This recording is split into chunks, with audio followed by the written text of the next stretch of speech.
Details చూద్దాం. సాగు తాగునీటి కోసం కడప జిల్లా కమలాపురం ఎమ్మెల్యే రవీంద్రనాథ్ రెడ్డి ఆందోళన బాటపట్టారు. కరువు సీమలో జలధారణ కోరుతూ విఎన్పల్లిలో నిరవధిక నిరాహార దీక్ష చేపట్టారు.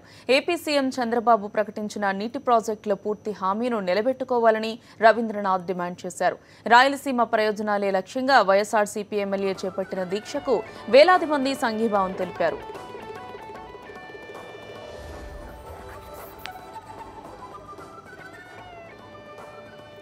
దీక్షా శిబిరంలో ఎంపీ అవినాష్ రెడ్డి మాట్లాడుతున్నారు. లైవ్ లో చూద్దాం.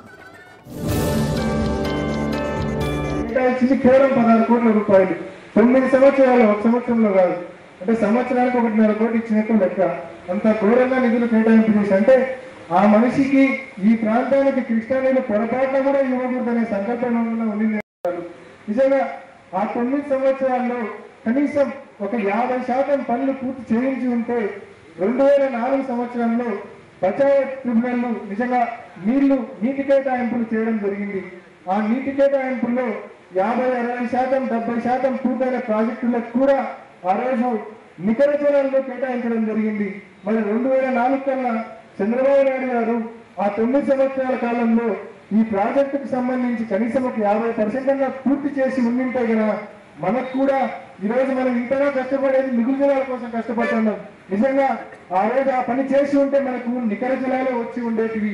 ఈరోజు ఆ రకంగా నికర జలాలు కోల్పోయినాం. మరి రాజశేఖర రెడ్డి గారి మరణానంతరం ఈ 5 సంవత్సరాలుగా పనులు ముందుకు పోలేదని కూడా మనం చూస్తా ఉన్నాం. ఈరోజు మన ప్రాంతంలో కరువు పరిస్థితులు ఎంత తీవ్రంగా ఉన్నాయో మరి మనం చూస్తా ఉన్నాం. మరి తాగునీటికి కావచ్చు, సాగునీటికి కావచ్చు, మన జిల్లాలో అనేక ప్రాంతాల్లో బోర్లు వేయాలంటే కనీసం కొన్ని చోట్లయితే కదా 1600 అడుగులు పైచిలకు బోర్లు కూడా పడుతూ ఉన్నాయి. 1600 అడుగులు బోర్లు వేస్తున్నామంటే మనం పాతాళగంగకు పోయి నీళ్లు వేస్తానంటే ఇంకా 1600 అడుగులు బోర్లు వేస్తున్నామంటే 1600 అడుగుల పాటు పైపులు, 25 నుంచి 30 హార్స్ పవర్ మోటారు, దానికి సంబంధించిన స్టార్టరు, దానికి సంబంధించిన కేబుల్, దానికి సంబంధించిన కరెంట్ కనెక్షన్ వెరసి కనీసం 6 లక్షల రూపాయలు ఖర్చు వస్తూ ఉంది.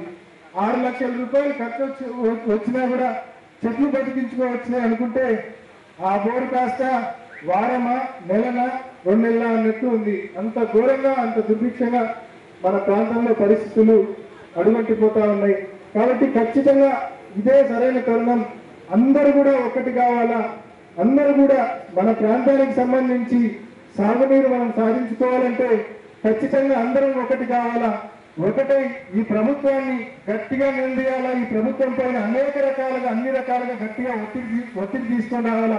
ఆ రకంగా ఒత్తిడి తీసుకొని వస్తేనే ఈ చెవిటి ప్రభుత్వాన్ని, మొండి ప్రభుత్వాన్ని మనం కదిలించవచ్చు. మన ప్రాంతానికి మనం మేలు చేసుకునే అవకాశం ఉంటుంది. కాబట్టి దానికి మొదలుగా ఇవాళ మొదలుపెట్టిన మరి శాసనసభ్యులు రవీంద్రనాథ్ రెడ్డి గారి దీక్షను మరి మనమంతా కూడా మరింత పెద్ద ఎత్తున సంఘీభావం తెలిపి ఈ ఉద్యమాన్ని ముందుకు తీసుకెళ్లి మరి గాలేరు నగరి నీళ్లను గంటికోటకు, సర్వారేయ సాగర్ కు, మరి జీకేఎల్ఏ సిస్టమ్ కు అన్నింటికి తెచ్చుకొని మన ప్రాంతాన్ని కూడా సస్యశ్యామలం చేసుకున్న దిశగా మనమందరం కూడా అధికారంలో లేనప్పటికీ కూడా ఒక గట్టి ప్రతిపక్ష పార్టీగా ఈ ప్రభుత్వం మెడలు వంచినా సరే మన ప్రాంతానికి, మన ప్రాజెక్టులకు అధిక నిధులు కేటాయించి పనులు పూర్తి చేయించుకోవడానికి మనమందరం సమిష్టిగా కృషి చేద్దామని చెప్పి మరొకసారి పేరుగా మనవి చేసుకుంటూ సెలవు తీసుకుంటున్నాం. ఎంపీ గారికి ధన్యవాదాలు. ఇక రైతన్నలు మరి మండల హెడ్ క్వార్టర్ ఈరపనానపల్లిలో ఉన్నటువంటి రైతన్నలు వచ్చి మరి మాట్లాడాల్సిందిగా ఆహ్వానిస్తా ఉన్నాం.